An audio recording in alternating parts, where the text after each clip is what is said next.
I'm recording on. And that's just to let you know that what we will be doing. There is a 10-page handout today, counting the second page. I'll actually only be going through a couple of pages of it. Whenever I do directories, I hate to leave you just with a starter package. So I'm giving you many kinds of hints on different kinds of directories, what you need to do, and strategies to be able to get those, or to be able to create a directory when you need to.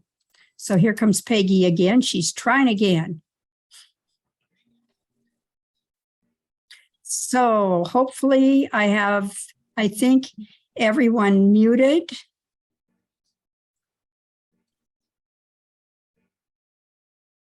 And so are you successful this time, Peggy?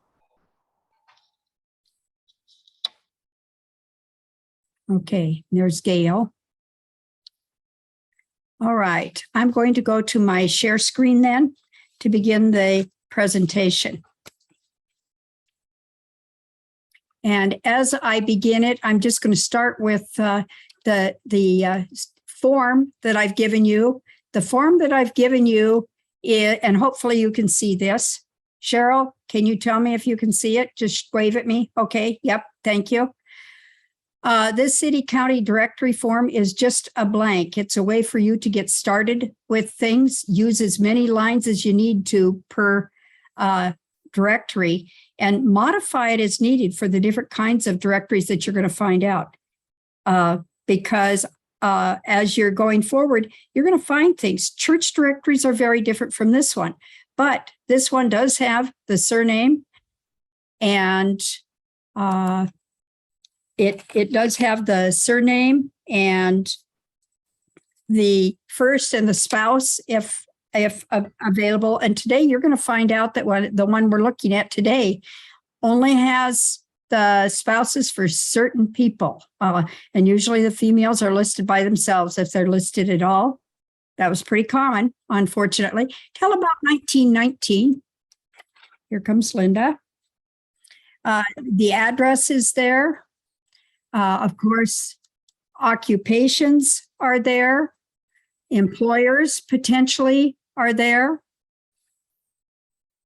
And Linda Long, if you can catch the late people coming in, I would appreciate it. Yep, so that is what the city county directory looks like. And remember, if you're just coming in, to mute yourself. Carol Ann, you're not muted. I'm going to stop the share on this one and go back to the share screen and show you quickly the directory 10-page handout that came to you. And the first page, of course, is a pretty interesting thing because it shows you the goal to find and record all the listings for your target ancestor or ancestors and everybody listed in that same household. Remember that in a directory, you can look down through the directory and see who has the same address. They may not have the same surname or whatever, so you're going to have to look carefully, or you'll find some of those a little later. Always get a copy and scan it into your records. Utilize that blank form I just showed you. And then, of course, the final strategy is not just to say, I got it, but to analyze it. So these city county directories, you can find them from the 14th century forward for certain countries. I know that's unbelievable, but you will find them, especially there are a few counties in England where you will see this, and there are a few Scandinavian counties where you will also see this. Of course, not being in English, but they're usually in Danish or Swede, even if they are in Norway. You have to remember that only certain kinds of information are available, and these are not standard. They'll do things like some years they list the deaths that occurred the previous year. Some years they didn't. And remember that no matter what, when they list a death, they're not listing any kid deaths. They're not listing a death for anyone who's not mentioned directly by surname. So no, it's not a good indicator of everybody who died. It will tell you some things about the principal people or what they consider to be principal people who died. You're going to want to look at the definitions in the front because those change too, especially Western directories for smaller towns as compared to larger cities like, for example, a Chicago or a New York, even something that is smaller at that point like Washington, D.C. There may be more than one directory company. Don't think one is good enough. Check them out because they might have been done at different times during that year. There may be county taxpayers listed with approximations of the taxes paid on the land they owed. That'll be at the back. So there's many things in this type of city or county directory. I'm just showing you this and saying that what you're going to want to look at today at some point are pages 1 and 2. They have to do with city-county directories, with farm and ranch directories, and also with telephone directories of type right up to today. It's amazing to me to find out that beginning about 2015, you can go to the current city directories, and at the very back of the directory, you will find a very useful cell phone directory. It won't be complete, but they'll say if somebody shared their cell phone number, here it is. So without further ado, I'm going to make sure again that you all are muted, and I'll close off this page and go to the actual presentation. So I am going back to here and back to the directory components, and I'm going to start the slideshow. And hopefully you can see that. We're working today mainly with directory components, although, and the main ones that you're going to see from the past and considerably into the future. Many of you attended a Wednesday at 11 session that I did earlier this year where I covered current directories and why you want to get hold of them if you can in the paper form. They're also out online, but the online form is not nearly as good for genealogists as is the one that is in paper format. You have to remember that their purpose was a way to advertise and reach a public, just because it was such a neat way to be able to get to the public. It was designed to give certain kinds of information. And so the directory that I'm going to show you today, which I went out and deliberately got from the Montana Memory Project, that directory had some very specific things that it did. It, of course, was concerned with the classified ad department, and all the very big, the best ads that were paid, you're going to find in the front, and then you're going to find them again somewhere in the middle.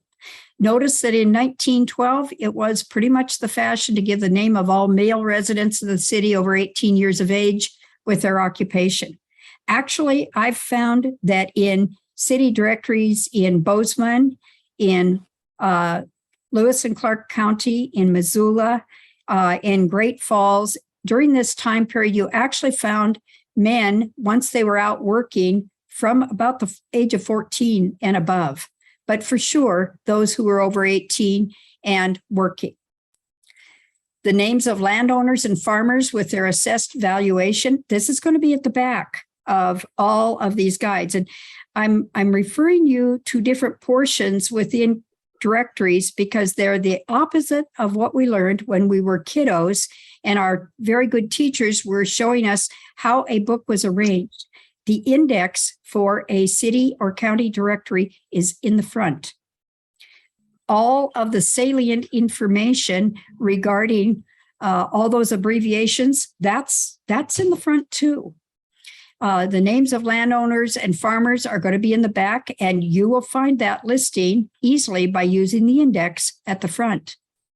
In 1912, in Lewistown and that area of mining districts, the women who were carrying on business, I like that, or acting as clerks or stenographers or bookkeepers, and others who lived away from home, they were listed in the directory. You might find them as housekeepers or whatever. And then, of course, there would be a classified business directory of all persons or firms doing business under proper headings. Now, again, if somebody had paid big time for an ad in that book, you will find them listed along the sides deliberately. They paid for that. You will find that their ads are bold. Others are not bolded, but they are there. So some miscellaneous features that I found in 1912 were who moved from the town or the area and approximately when. So here's this guy by the name of Carwile James, who moved to Santiago, California, it said in 1911. Oh, that's good information to know. At least you know where the person went. By the way, you may find in certain of these ads, you may find that instead of moved, you may find the term removed, meaning they went elsewhere. Regard the times when you're looking at the language. It lists the widows, interestingly, but not the widowers. So you'll see that Corcoran, Anna, in parentheses, is the widow of James P. Corcoran. It listed certain women, as I said they would. For instance, let's look at this stenographer, Anne C. Cornell, who was working for R. Von Tobel, and she was rooming at 120 East Main in Lewistown. And again, some of the years named those recently deceased. I'm giving you a look here at the general index because it has several pages of indexes. When you look at this place, they gave lots of room to the index and it was not necessarily in small print. So you're going to see right away that you look and they know the farmers in Fergus County are important. So they're listed on page 259 to 390. Yeah, this book was actually more than 600 pages long. The farmers out in Musselshell County were on 476 to 547, and so on. So you'll see that even if you were looking for a Lewistown name, it's in the front, but this is all going to be by alphabet. So look at the index carefully, not just for the place. You'll find out that there's Roundup names there. There's a sketch about Roundup, meaning, you know, what's Roundup like in 1912. Same thing for Lewistown, and same thing for the counties overall. The abbreviations will be at the front, and this particular one has a page and a half of these. And so when you're looking, you want to make sure you get everything. What I will frequently do is if I'm in a place like the New England Genealogy Society Library in Boston, or I'm down in one of my favorite places down in Salt Lake at that large library for family search, and I find something that is a little unusual, I always make sure I get the abbreviations because I'm afraid they're going to use some very different things. Like, you know, here's B. B means boards. On the other hand, you know, bartender is almost printed out. You'll see salesmen, you'll see seamstresses advertised various ways, or solicitors, or there's a special thing described as SPL, if it's some kind of a special listing. So you want to get those. It just pays you now. And remember, the abbreviations are not standardized across the years, nor are they across the different places in the country, nor are they across different types of these city directories. Polks is very common in Montana. We also had Coles, C-O-L-E, and they are still putting out one also, and it's online, but they're not always the same, not standardized.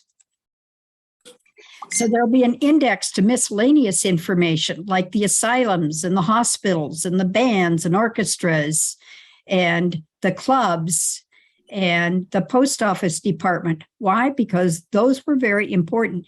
You have to turn on your history magnifier when you're looking at these and remind yourself what was happening at that point. No, you are not going to find a county road department because those didn't exist till after the 1920s. You will find out, however, that there's a thing called road supervisors, and they were appointed by the commissioners, and they worked in certain areas, and they made sure that the poll tax for roads, which was probably about $2 a year per man over age of 18, it looks like, they made sure that that got paid either in working on the particular place that was close to their home, or they could pay their $2, and that was recorded by the county commissioners. So there's going to be lots of information that you haven't thought about before. There will be an index to all the villages and towns in the counties.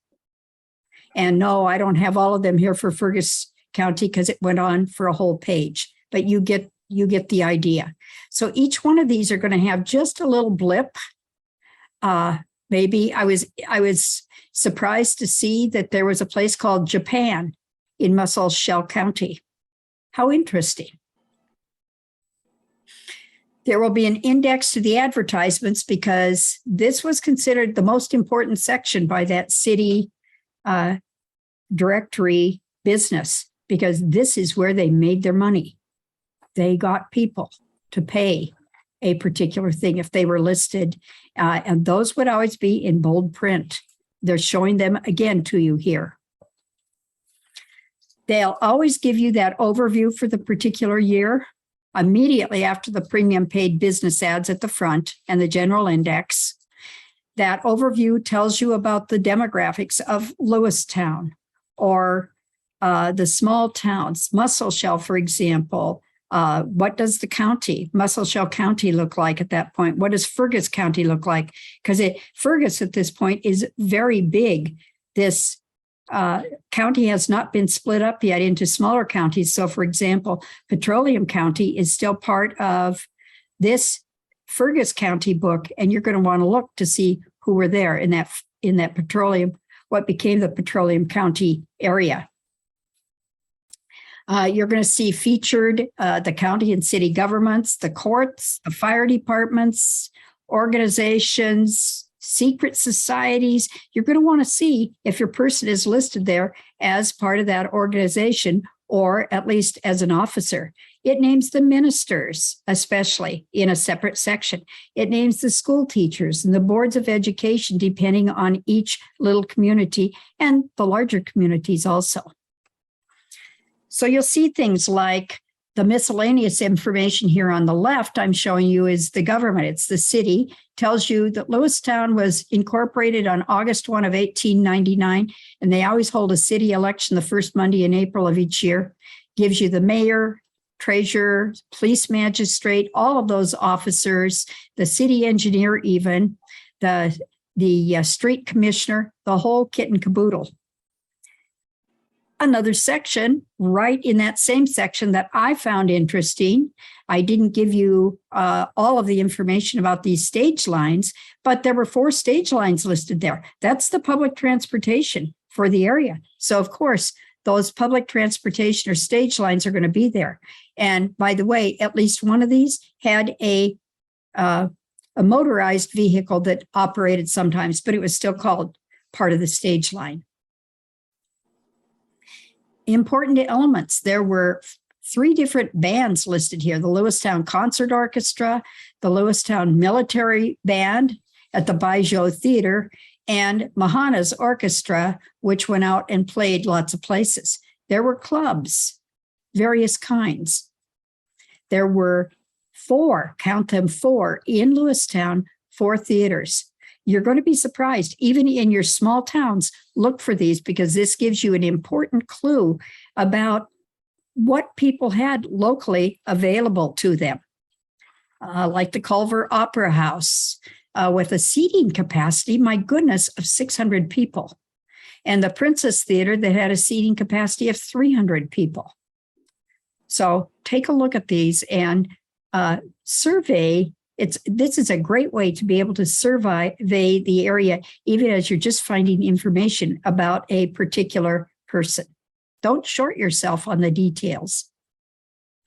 The secret societies are here, the miscellaneous things, like there's a Fergus County Ag, Mineral, and Stock Association at the Masonic Temple building. They have an office. There is a Lewistown Trades and Labor Council, and they have a union hall. There's a WCTU meeting at the homes of members, and this is where you'll see a lot of the ladies who led these particular things. On the other hand, over on the right, you're going to see some of the secret societies, the Benevolent and Protective Order of Elks, Catholic Order of Foresters, Court d'Amenez for women, Fraternal Order of Eagles, the IOOF, the Pythias, the Pythians, the Masons, the Woodmen of the World, and still 4 more in that little area. By the way, in the little towns, you're going to find some of these same things listed because they had local units also. Schools were listed. The County Free School. Remember that Fergus County had Fergus County High School, and if you were in that county from anywhere, you had the right to attend that free high school, even if there might be a high school in your area or whatever. There were all the boards of school trustees, and you'll find them listed throughout the book for each place. And they had, it looks like, 3 elementary, well, they were grades 1 through 8 schools, Hawthorne, Lincoln, and Garfield. And then St. Mary's Convent was there also. 7, count them, 7 newspapers for that area. This is just amazing to me to see how many there were. So don't assume that because it's an early time, remember, this is just 40, 50 years after they became a territory, and it's only about 25 years after they became a state, or 20 years or so after they became a state, and look at the newspapers available. Of course, there's a cross-street index feature in that city directory. It's small in this one if you look in 1912, but it has a street index and tells you all of the streets in Lewistown and all of the streets, for example, in Roundup. So sometimes if it really gets into cross-street index action, that is where it becomes a big main feature, usually in the center of one of these city directories, and with different colored pages like pink or green, you're going to be able to find neighbors of your ancestors, or you can look at that address and find the ancestors of those neighbors and say, did they ever know anything about your family? It's a way to follow people right down to the present. So it can also be useful in finding people who disappeared.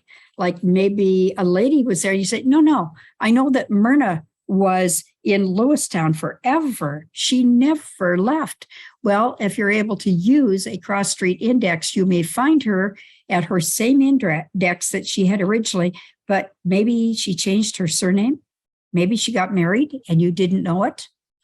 This is another way to look at things. One more thing in telephone directories, even common today. You'll find these in telephone directories, and you will find them in city, county directories, even if they're out online. There will be a reverse number feature. That's an organized list of telephone numbers by prefix, followed then by the resident and the address for that person. So these are the features that haven't gone away. They are just too important. How do you think that these city, county directories are able to work with advertisers to find your telephone number and call you about all of those things that the warranties that have expired on? In the small town and rural sections at the back of the book, they're alphabetical, so you have to look through. There will be a brief description of the place, even if it's only a railroad siding. It was really fun for me to see in a Havre directory that the Oscar Great Northern Railroad siding was listed and showed that it was approximately 12 miles from town, south of town, actually, because, boy, that was my grandpa. And he had this little place called Oscar, Montana, and he even had a post office in the corner of his house for the local people. You'll find a list of businesses. And remember, if it is bolded, it paid dollars for that bolding. And it'll also be along the edges. It could be on the bottom edge, the top edge, the right or the left, and it might have paid to be in there and listed many times. This was especially important for attorneys at law. So you'll see many of those listed that way. You'll see the people. Sometimes you'll see wives too, and teachers and so on. I can tell you that even if it wasn't common in 1912 to list the lady of the house, by about 1915, it became much more common.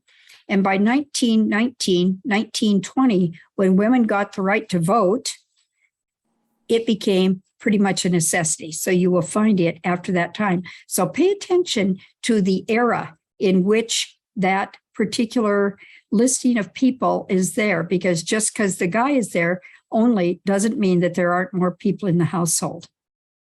And of course, that section on landowners and on ranchers and farmers, it may also tell you the land value, and sometimes it will even tell you the actual land holding by its actual description in county records. And that can be very valuable. You can go back out if you want to. Once you've got that information, go to glo.gov records at glo.blm.gov records, put that descriptor in, and up will pop a map today of where that was. So you do have a way to look at that particular piece of information, even if it was from 1912. The justices and the constables for each township were listed. I only gave you a couple here. This is in the Fergus County portion.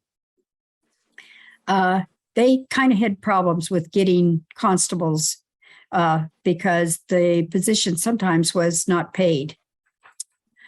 The road supervisors are listed, so you know who you have to contact. You could go to Lewistown or to Roundup, for example, and find a library that had the book, at least for the year, given by the directory company, so that you could see whose district you belonged to and who you had as a road supervisor. No excuses would ever be accepted if you had not paid your $2 poll tax on roads. Remember, those gentlemen who were of legal age also had to pay a poll tax to the county for the care of people who had no money, who were very poor. So that's another place to find them. In all of the poll directories that I've ever seen in Montana, but you can look at this one in 1912 and just look at it at the very back of the book. It'll tell you all the places in Montana, and even over in Sheridan, Wyoming, it's going to tell you all the places that have a directory for that year. Remember, city directories were not built for every year. In World War II, in fact, you could only find, I believe, 3 different directories for Great Falls, Montana during that amount of time because they were not being published. They were saving paper, and people were going about their business a little differently. They weren't letting the enemy easily know where people were. So you're going to find listings like Billings, Red Lodge, Yellowstone, and Carbon counties together. And you're going to find Miles City, Glendive, and Custer, Dawson, and Rosebud counties together, all in one particular directory. You didn't see too many, like the Butte City directory or the Helena City directory or the Anaconda. You usually see them in conjunction with the county. So pay attention to what it says in front, what this particular thing is about. The school districts, by the way, there were 99 of these for Fergus County, and all their boards and their clerks were listed. Usually the teacher is listed right in the community, because many times in the community listing, because many times they didn't get those people or they didn't stay over more than a year. This will also tell you frequently if they're doing a 3-month, a 6-month, or a 9-month school term, and when exactly they're doing those.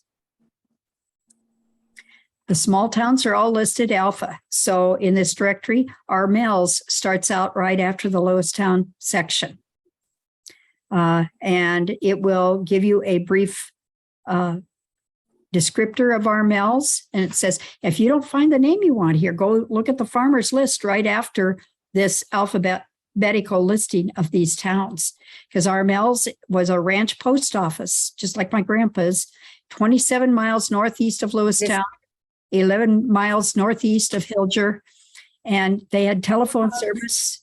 They had a stage to Lewistown and Roy, and they had a postmaster. So a little bigger than we thought. And of course, they probably had a school too. You'll see farm and ranch directories that are very interesting. The Fergus Library in Lewistown is a wonderful, wonderful place. They have done a great job of putting stuff from central Montana, most everything they can find.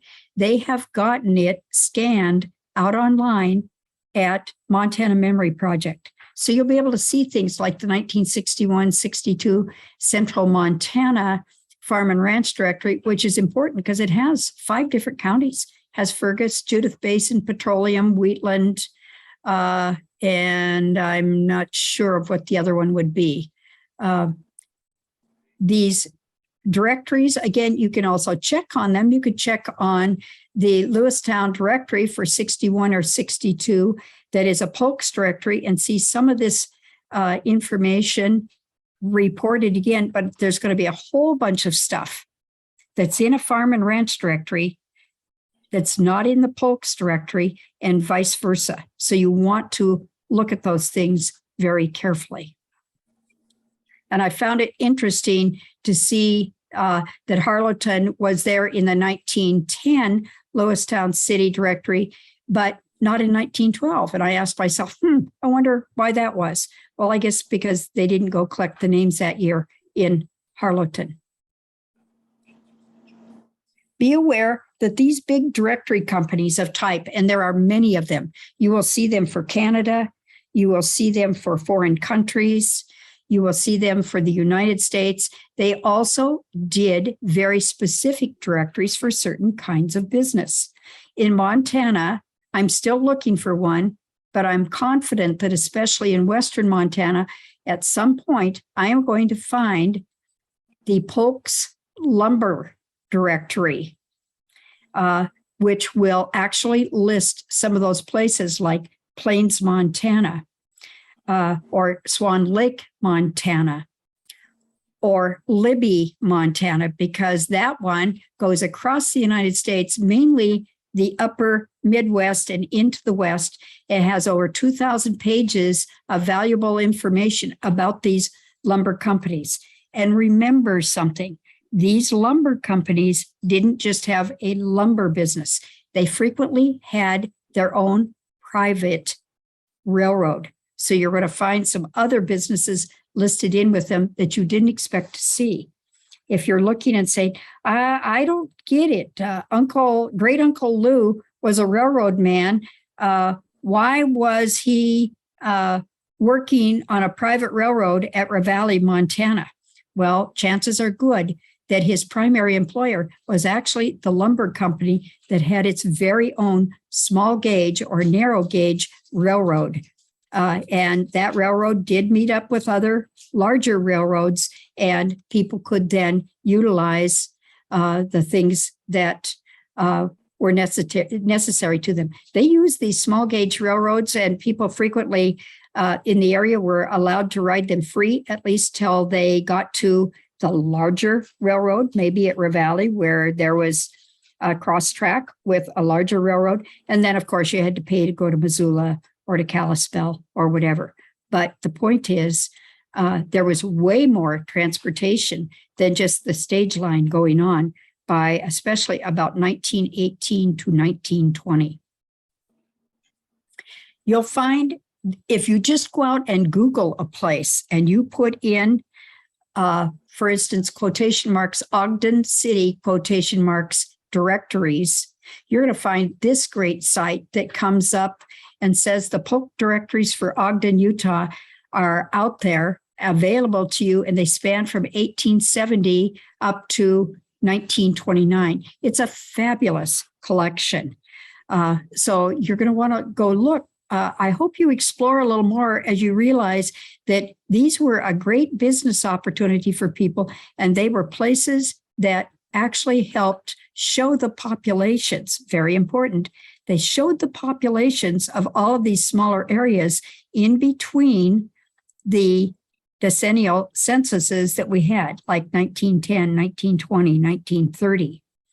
You're going to see that that there's a great place out online. If you have not explored it, this site is free to all of us to go out and look for death certificates, birth certificates, various kinds of land records, etc., at digitalarchives.wa.gov. Yes, Washington State has one of the best digital archives I've ever seen, and they continue to add to it every month. So if you don't find something that you want, you can check back.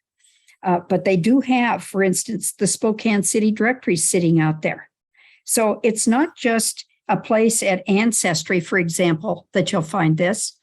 It's not just a place out at Find My Past or at My Heritage that you will find these. You need to go out and look at all the different sites. Page 9 or 10 of my city county 10-page handout that I gave you today has just a few places that you can go. It also directs you to some great, very short articles on different kinds of city and county directories, because the sky's pretty well the limit. If people said that they were going to pay a person half a cent a person for the people that they put in, they found lots of people.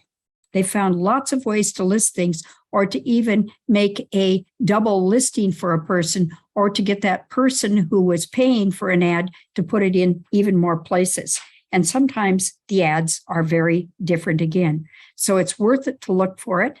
Google these. And when you Google them for a place, remember, you're going to use quotation marks so that you eliminate lots of other things. You can also go out to Cole's city directories, and you'll find a certain number, not certainly as many as R.L. Polk. And of course, you're going to be able to go out to our Library of Congress in Washington, D.C. out online, and they have many, many, many of these. They'll either direct you to and say, here's where a site is to be able to find these, or they're even putting more of these online, just like they're working with the fire maps right now and putting those online. So there's great places, and I hope that this gives you a great start. If you haven't recorded your family before, even if they're in a rural area, if you have not recorded it and kept it on a directory listing, and then kept all of the members together on a directory listing, you are missing a great asset for your history. So I'm hoping that you will take the time to do that for yourself, and not just say, well, it sounds good, but maybe Jan, maybe I'll get to some of this later. Some of the other things that I have for you are the government directories, and let me just talk about one of those right now. The R.L. Polk's Directory of Directories by R.L. Polk. They have their own listing out at Internet Archive. And there are 13 different download options. You can put these on your computer if you want to. If you're not out there using the Internet Archive, you need to be. So just go out and put in quotation marks, R.L. Polk's Directory of Directories, quotation marks, and it's going to bring up this site. And over on the far right, you're going to see download options for you. Pick the one you want. You don't need all 13 of them. I want to talk to you about some of these government directories because they're very, very important. Every state has them, but if you're willing to look to see all of the dynamite information that is included in the U.S. Congress directories per legislative session, then you're going to get the back door into Washington, D.C. That's right. Remember, Washington, D.C., the government of the District of Columbia,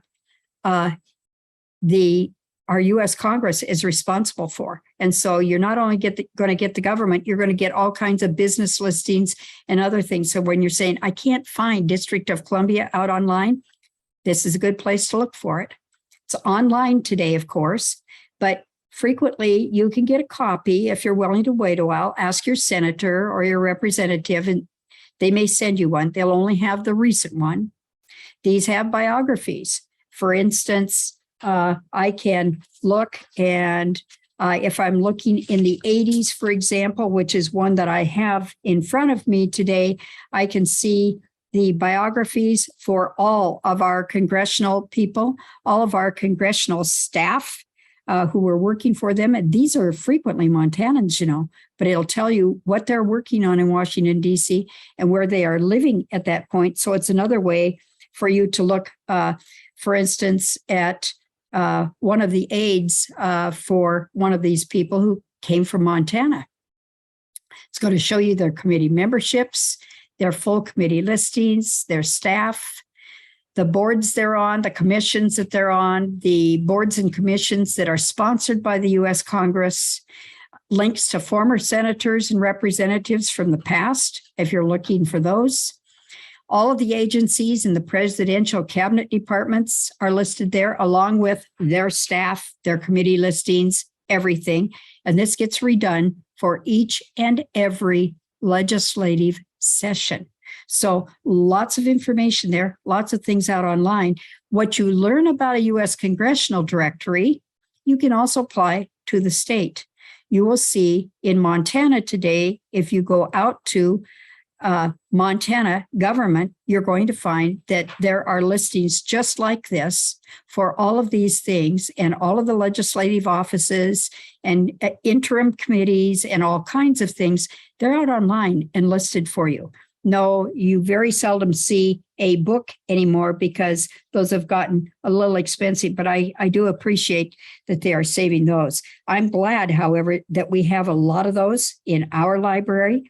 I'm glad that Lewis and Clark Library, when they had to reduce their listings, were able to give us some of those because they're treasures. By the way, you're also going to find things, neat things like we have little types of directories that tell you the teachers for every year in Montana that were certified teachers and where they were working from way early on, about 1900 and forward. So you always got to be looking in these libraries. It's amazing to see what is there.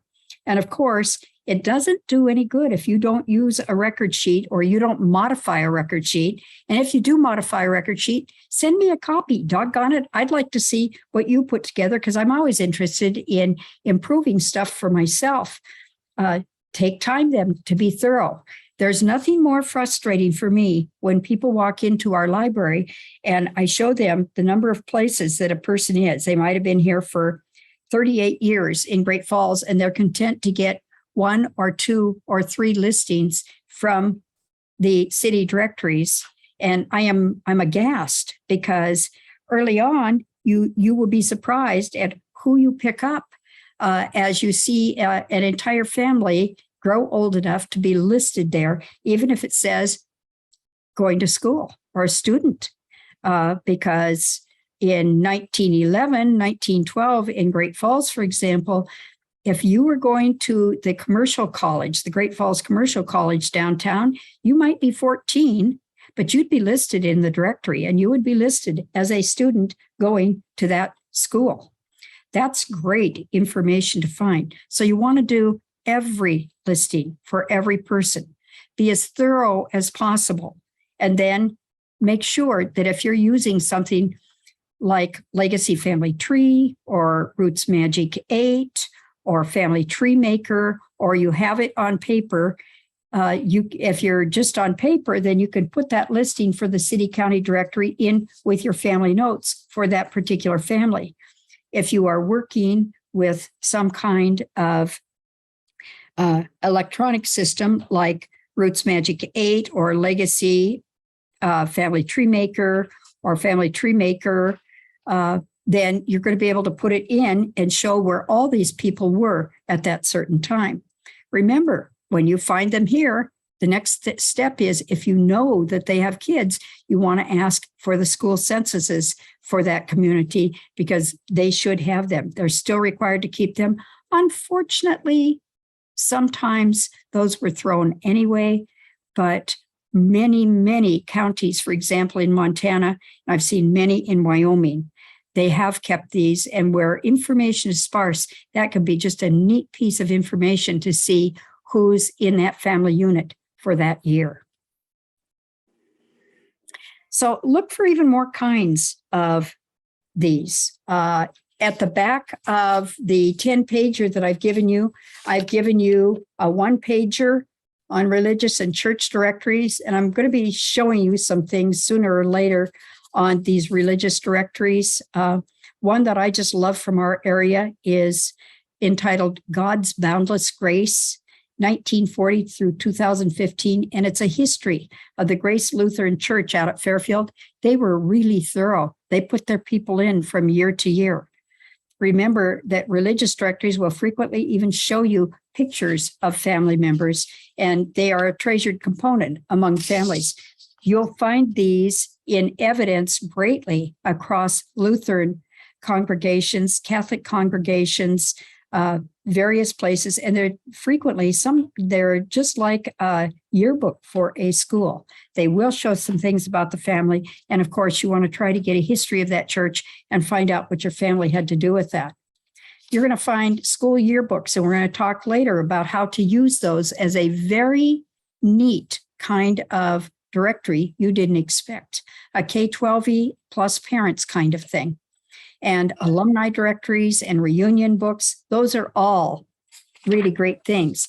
You might find a sorority or fraternity book that goes across the entire United States or Canada or whatever, and also talks about the universities where and lists the people at MSU, Bozeman, or at U of M, for example, who belong to that particular thing. You might find just a whole variety of things that you're able to look at, such as tax lists and unclaimed assets. About once or twice a year in Montana, they'll list across counties the unclaimed assets for people that the state, if you don't go do something about and retrieve that money, then the state gets it after so long. And it's just like a directory of your ancestors' time in a particular place in Montana or in any state. These, by law, must be advertised. So they're advertised today at newspapers, but also online at newspapers. So there's more places for you. Medical personnel directories are available. You'll find those, various kinds of professions. Or even businesses like Mountain Telephone and Telegraph had its very own internal directory. And we've got at least one here, which shows everyone working for that particular business in every state across the United States and for particular years. The government directories, the professional organizations, the various state organizations or organizations across a type of political position, like a senator or the governors, the governors conference across the United States. There's a Republican one, there's a Democrat one, there's also one for all of them together to be able to work on information together. So sky's the limit. There's lots of kinds of things to look at. This week, I'm hoping that you'll take time to go through the handouts, just pages 1 and 2 at least, because it's going to give you some neat hints. And it's going to give you that blank form separately as a template. And I'm hoping you'll share yours with me. Go take a look at your local library just to see what they have. How many years do they have back for your local library? And ask the librarian for other types of directories that they have when they're looking at nonfiction kinds of things. In the future, as I work with taxes and some other things beginning in January, we're going to do 5 and 10 minute segments with these things. I'll put the one particular one out at that time. But in the meantime, you can search ahead and this one is our last Wednesdays at 11 until January 2023. So I hope you've had the good time that I've had with these. And I'm going to go over now, stop the share and come back to you and see if there are questions or concerns from you. I do, but if I take off right you can unmute yourself if you'd like to, so you can ask questions. Okay, Jan, I have a question too. Okay, Jan. All of this information that you've given us is applied basically in the state of Montana. Do other states also have these kinds of things available? What I've Like given you, go to Washington State and do some of the same things that you suggest here? exactly, Jan. Thank you for reminding me. What I've given you today is probably a pretty good representation of what occurs across other states, only because they might even be older states, Jan. They started doing it before we did. I found the same kind of directories in Trondheim, Norway, in Tromsø, Norway. I found them in Germany. I found them in Austria, Czech Republic, you name it. You know, I like to go, whenever I'm traveling, I like to go to repositories and libraries and look for those things because they're very common and they're very good for you to be able to find the information. But what I find people doing is just looking for that one little tiny piece of information about their family and saying, that's enough. Yay, I found it. And there's so much more that you can do if you'll take just 20 minutes, look at the components and see what's there, because you're going to amaze yourself as to what is there and what's available. Thank you. You're welcome. Someone else? Did someone else have a question? Well, mine's more of a statement, Jan. Seattle and Minnesota Historical Society has your lumber directory. Oh, cool. Cheryl, I appreciate that. That's very cool to find out. So did you hear her? She said Seattle has got those lumber directories. And who else, Cheryl? Minnesota Okay, Historical Society. And Minnesota Historical Society. Emily, I make you bet you'll find some down in that wonderful, vast library there too. They're just neat things to see because they give you another look at a person's life. My mom worked for the Northern Pacific Railroad, only she was the head of the night staff at the Missoula General Hospital. And it was a big thrill for me to see her in one of those registers early on. And that's when I was in college. I'm just hoping U of M still has that. Doggone, I'm going to look when I go there again. Anyone else? Anyone got any special requests for things that they'd like me to research or work with, or a presentation that they're hoping we might have? Hi, Peggy Walker. Hi, I think I've asked you this before, but do you have any suggestions to go get ideas for what to do with your genealogy research? Oh, when it's after, yeah, Peggy, I will do. I told Peggy earlier that I was going to try to get this done. I mean, what do you do with all of your materials? And, you know, if you're like me, you don't have really someone to pass it on to other than Carolyn. She gets everything, of course. But what do you do? And so I've started parceling my stuff out early on. But Peggy, I promise you, one of the first things I will do in January is show you ways in which I'm splitting it out. And Peggy, you're also aware, you and my husband, Bob, have a relative in common who died from COVID earlier last year. And it was interesting to see, it was amazing to see all the pictures she had, the different things that were there that had to be settled by someone else in her family. So I really understand that process. It does start making you think that, you know, none of us are promised tomorrow, unfortunately. But I will get on that, Peggy, and show you some things I've done, because even my materials that I have at home, if my husband is alive, he can tip up the top of the box, and inside it has an address that says this goes to this particular archive. This, and with a note that's there already saying this is what should be there. However, I have sent things to other places because you don't want it lingering where people are unsure of what to do with material. And you want people to be able to use some of those wonderful things you've found. So I know we don't all do books. I do have for my Beck family and for my Lee family, and even for the Thomson family. I know Peggy Walker has seen this before. I've done books, both paper, and I also have my lines on my side. I have them online where I actually let them out a little bit at a time under the theory that I might get those niece fews of mine to actually pay attention. And they do. They'll say, I really like that story. And I'm saying, oh, good, make sure you put it with the others. Or we'll talk frankly about putting these things on thumb drives and sending all the pictures, all the thumb drives, doing it each year. So no one has any excuses and saying, here it is. And I will show you exactly what I do to get that together, because I'm just doing, it'll be just after Christmas again. And I will have just done that for my family. And every time they say, would you run those things off for me? I say, nope, the only way I run them is on a thumb drive.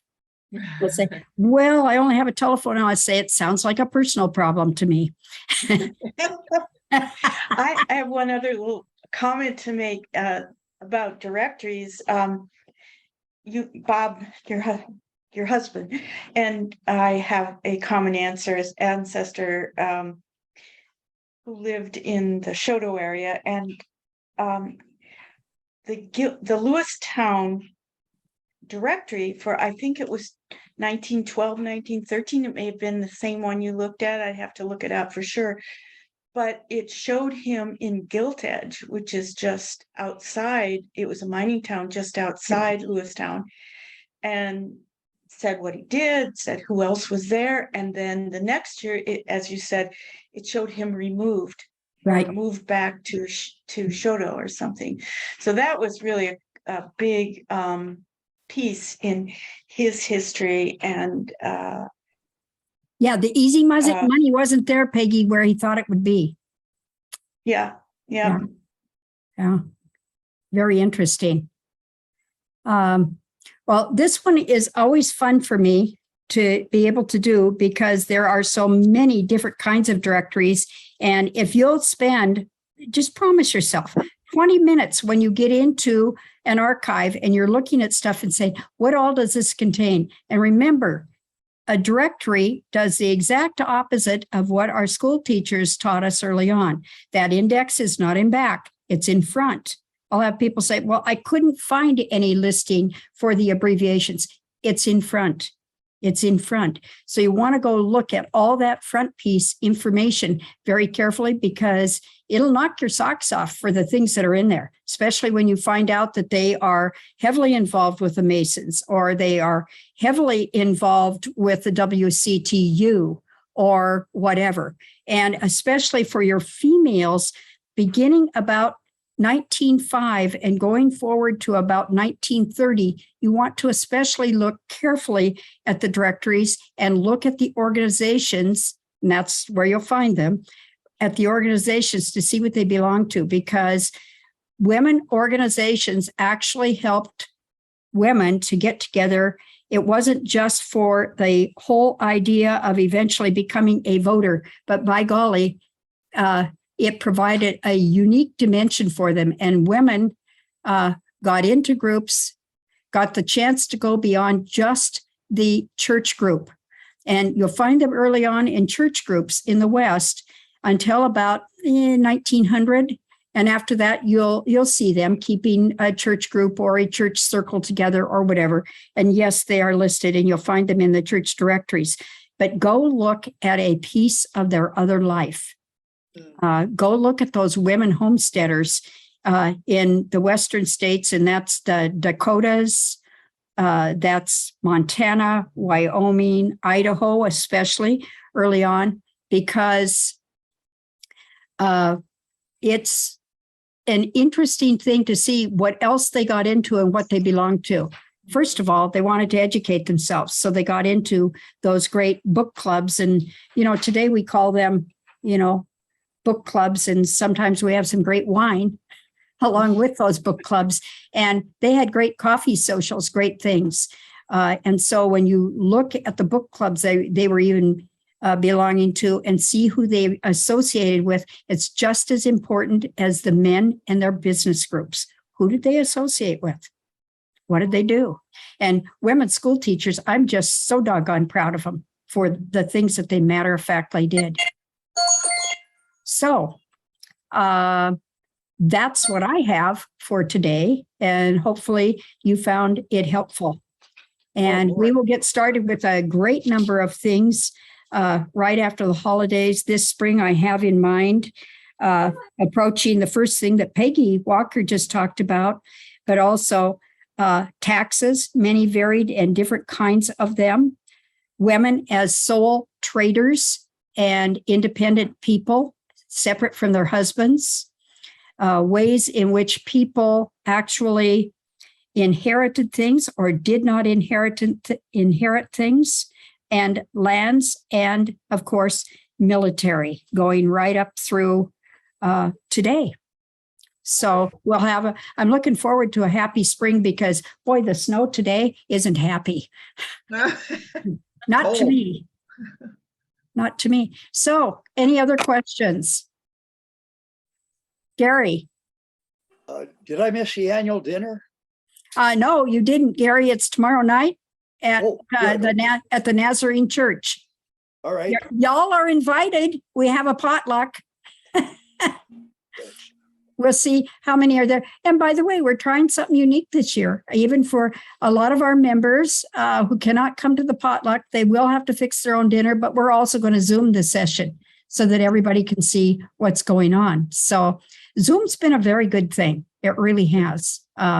It's opened many opportunities for us. And Peggy Walker, I get people from the Missoula Library now who listen in and do some things. So it's been fun to see. And today I'm noticing we have California, we have Oklahoma. Sometimes Jim Cook is down in Florida, but he might be in Missoula today. So we also have people from across the United States, and that's a real nice mix. Other than that, I think we need to pull the plug on this. So I'll see you soon, and I'll put out a message about all of the January things at the end of December. I know you're all busy with those things. So have a great holiday. Thank you, Jan. You betcha. Yeah. See you later. Okay. Later.